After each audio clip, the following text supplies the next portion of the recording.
ఆయన లేఖనం అంటా ఉంది, మేము సిలువ వేయబడిన క్రీస్తుని ప్రకటించుచున్నామని. సిలువ అనగా మరణం. మరణం ఎందుకు కలిగింది యేసుక్రీస్తు కంటే? ఆయన ఏ నేరము చేయలేదు కానీ, ఆయన ఏ అతిక్రమము చేయలేదు కానీ అతిక్రమము చేసిన వానిగా ఎంచబడ్డాడు. సిలువలో ఎందుకు మరణించాడంటే మానవుని యొక్క పాపముల నిమిత్తమే ఆయన సిలువ వేయబడ్డాడు. రక్తాన్ని కార్చి ప్రాణత్యాగం చేసి అందరి కోసము, అన్ని జాతుల వర్గాలు అందరి కోసము ఆయన ప్రాణత్యాగం చేసినాడు.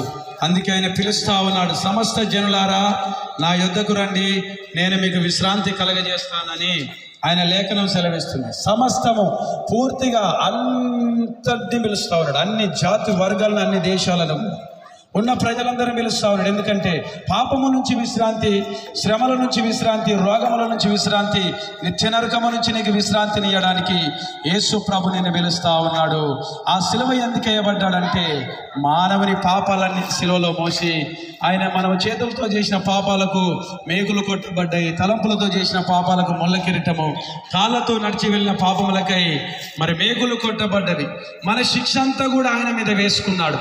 సాటి మానవుడు మనం ఒక తప్పు చేస్తే పదే పదే గుర్తు చేస్తూ ఉంటాడు. మన ఇంట్లో మనల్ని క్షమించలేరు, భర్త క్షమించడు, భార్య క్షమించదు, పిల్లలు క్షమించరు, ఎవరు క్షమించరు. కానీ యేసు ప్రభు మనందరినీ క్షమించి ప్రతి పాపిని పిలుస్తూ ఉన్నాడు. ఈ భూమి మీద ఒకడు నీతిమంతుడు లేడు, మరి మంచివాడు ఎవడు లేడు. అందుకని అందరినీ పిలుస్తూ ఉన్నాడు. పాపులను ఎవరైనా అసహించుకుంటాడు, దొంగలను అసహించుకుంటాడు, వ్యభిచారాన్ని అసహించుకుంటాడు సాటి మనుషులు. కానీ దేవుడు అసహించుకోవట్లేదు, పిలుస్తూ ఉన్నాడు. ఆయన రక్తము ప్రతి పాపము కడిగిన లేఖనం సెలవిస్తుంది. యేసు రక్తము ప్రతి పాపము నుంచి విడిపించును అంటూ.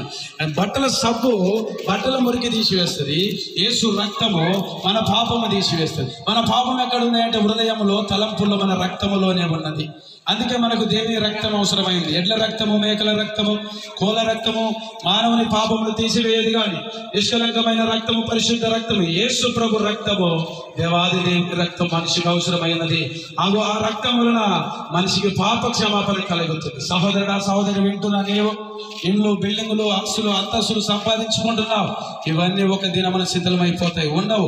20 సంవత్సరాలు, 30, 50కి కూలిపోతాయి. భూకంపం వచ్చిన పోతాము, ఏదొచ్చినా పోతాం. కానీ శిథిలము కానీ రాజ్యం పరలోకము, అది అందరి కోసం సిద్ధపరిచినాడు.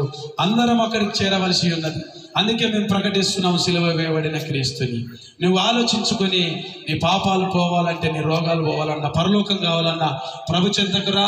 ఆయన నమ్మి విశ్వసించు, నీకు రక్షణ దొరుకుతుంది.